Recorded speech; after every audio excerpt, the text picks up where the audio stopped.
Hello everybody, I'm going to share with you my Southern style New Year's Day tradition.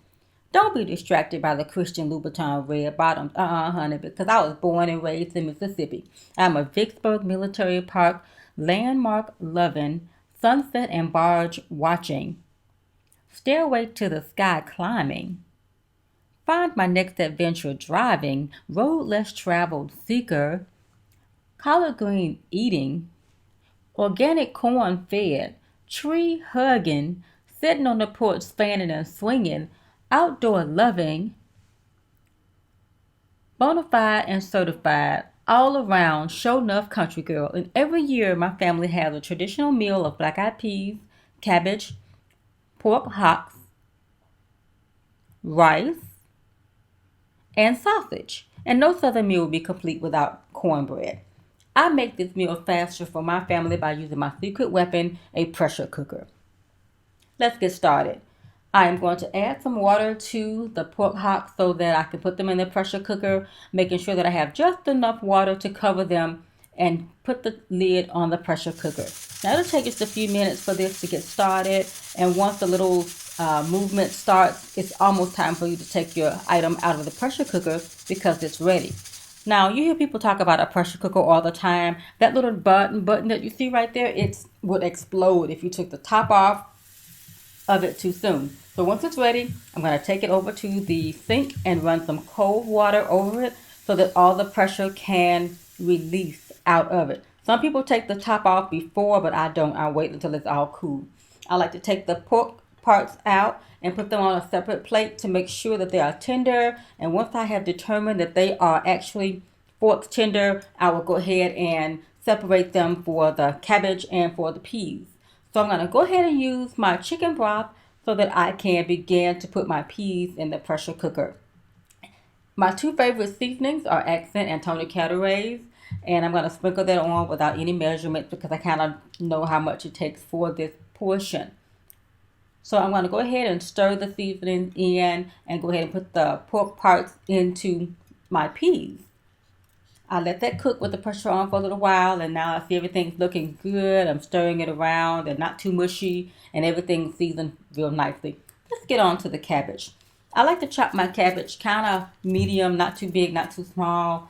And if you look at a cabbage, it has like a star down below, and that's what's going to give you the indication to begin to cut it. I like to cut it into quarters, and once you do that, you will see that the cabbage will release. Now, if I had a better knife, I could go all the way through, but I want to show you how it really is. Now, some people choose not to use that. So I have to call my mom and ask her, hey, should I use the white part of the cabbage? She said, yeah, you can go ahead and use it. And so I went ahead and chopped it up and added it to the pot so that I could have it. I used a very large colander so that I can wash all of the cabbage and get it cleaned and seasoned.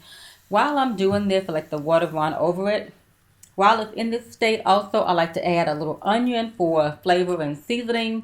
Add that to the other pressure cooker with the pork parts already in there. And I'm going to let that cook down for about 10 or 15 minutes. It depends on when it starts to get ready. Now, everything's ready now. The cabbage is looking really good and tender. I like to make sure that there's no scorched pieces within the cabbage. Cabbage should be a medium texture, not overcooked or undercooked. Now it's time for me to prepare my rice. Now, this is boiling bag rice, so I needed to get the tea kettle going with hot water. And I don't know why I didn't just do this in the stove, but anyway, so I'm going to go ahead and put it in the microwave. I need to add, I believe, about 3 cups of water to it and add it to the microwave and let it cook for about 12 to 15 minutes covered. And once it's done, it comes out looking pretty good. On to the sausage. Now, this is 2 sausage. I think it's a turkey sausage and a chicken sausage. And you can tell when a sausage is ready because the skin will feel just tight underneath the surface.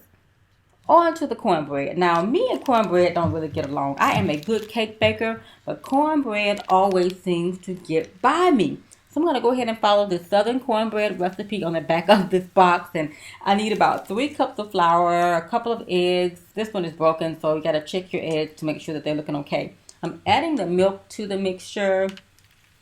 And I'm whisking it all up. I'm going to use my little tiger print or leopard print muffin cups. And I'm going to add that to the little 12 capacity muffin tin. I'm going to add the mixture to the muffin tin. You can clean up any spillage so that it won't be hard to clean your pan later.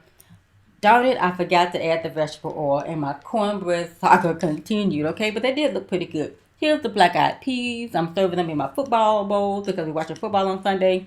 Here's the rice again. On to the next bowl, I have my cabbage with a few pig parts in there. And this is just an overview of everything that I had for dinner, the peas and everything. Okay, everybody, my plate is all finished. I'm about to have my first meal, about to drink one of my last sodas because I'm on the water challenge, Miss Roosevelt. So, yeah, cheers. Happy New Year.